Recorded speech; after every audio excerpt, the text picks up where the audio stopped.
Halo semua, balik lagi bareng aku, Giovanni Febrina di channel Hands On Physiotherapy.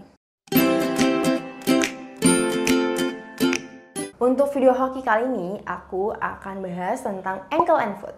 Sebelum aku bahas tentang ankle and foot, kalian lihat dulu video di sini, biar kalian juga paham apa aja istilah-istilah yang aku pakai untuk video ini. Mungkin aku akan bahas ulang-ulang sendi sesuai dengan tulang yang aku bahas kali ini, biar kalian lebih mengerti dan lebih melekat lebih lama. Jadi ankle and foot itu adalah bagian ekstremitas yang paling bawah. Oh iya, ekstremitas itu dibagi dua bagian. Bagian yang pertama adalah ekstremitas atas dari pinggang ke atas dan ekstremitas bawah dari pinggang ke bawah. Ankle and foot ini sebagai stabilisator dan penggerak. Maka kalau kalian pernah terjadi cedera di bagian pergelangan kaki, maka stabilisasi kalian akan menurun. Aku bahas dari ankle dulu ya. Jadi ankle ini adalah persendian dari pergelangan kaki dan tungkai bawah. Jadi ankle ini adalah pertemuan dari bagian distal tulang tibia dan fibula dengan tulang talus. Makanya disebut dengan talocrural joint. Dan di bagian kaki kalian terbentuk tulang yang membentuk sendi. Sebelum bahas sendinya, aku bakal tunjukin dulu nih tulang-tulangnya. Jadi tulang yang termasuk ankle and foot adalah bagian distal dari tulang tibia fibula, calcaneus dan talus yang dikelompokkan menjadi rear foot atau bagian belakang kaki. Terus ada cuboid, navicular, cuneiform, bagian dari media, intermedial dan lateral adalah kelompok dari midfoot.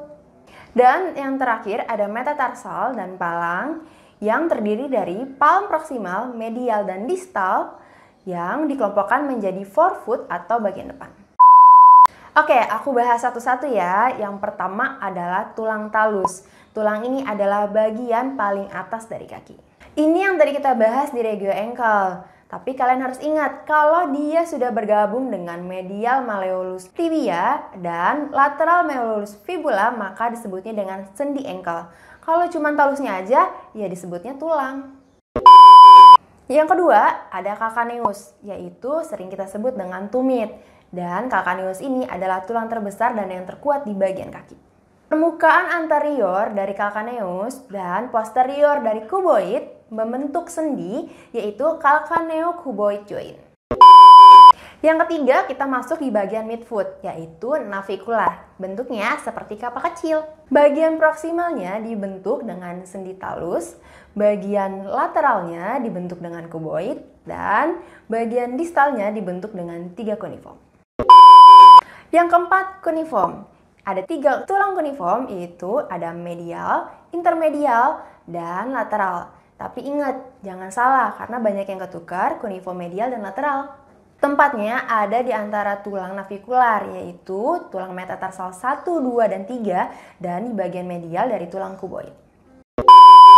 Yang kelima, dan masih bagian midfoot, yaitu cuboid. Dan bagian distalnya ketemu dengan metatarsal 4 dan 5, dan untuk taruh metatarsal jointnya itu 4 dan 5. Yang keenam, kelompok kaki bagian depan, yaitu metatarsal. Metatarsal disebut dengan nomor 1-5 dan penyebutannya juga di bagian medial sampai lateral. Sendi proksimal dari metatarsal yaitu cuboid dan cuneiform yang disebut juga dengan tarometatarsal joint. Kalau bagian distalnya ketemu dengan proksimal palang, maka disebutnya dengan metatarsopalangeal joint. Yang terakhir ada palang. Sama kayak metatarsal, penamaan palang juga menggunakan penomoran, yaitu bagian dari medial ke lateral. Nah, itu tadi hoki untuk kali ini. Aku bakal masih banyak bahas tentang otot-otot persyarafan sendi di bagian ankle. Dan itu ada di next episode. Oke. Jadi kalau kalian suka dengan videonya, jangan lupa kalian klik like videonya dan kalian tulis komentar kalian mau review apa lagi yang bakal kita bahas. Dan jangan lupa kalian klik tombol subscribe-nya dan nyalain tombol notifikasi biar kalian bisa tahu updatean terbaru dari kita. Saya Giovanni Febrina pamit, get your movement with our hands, bye-bye!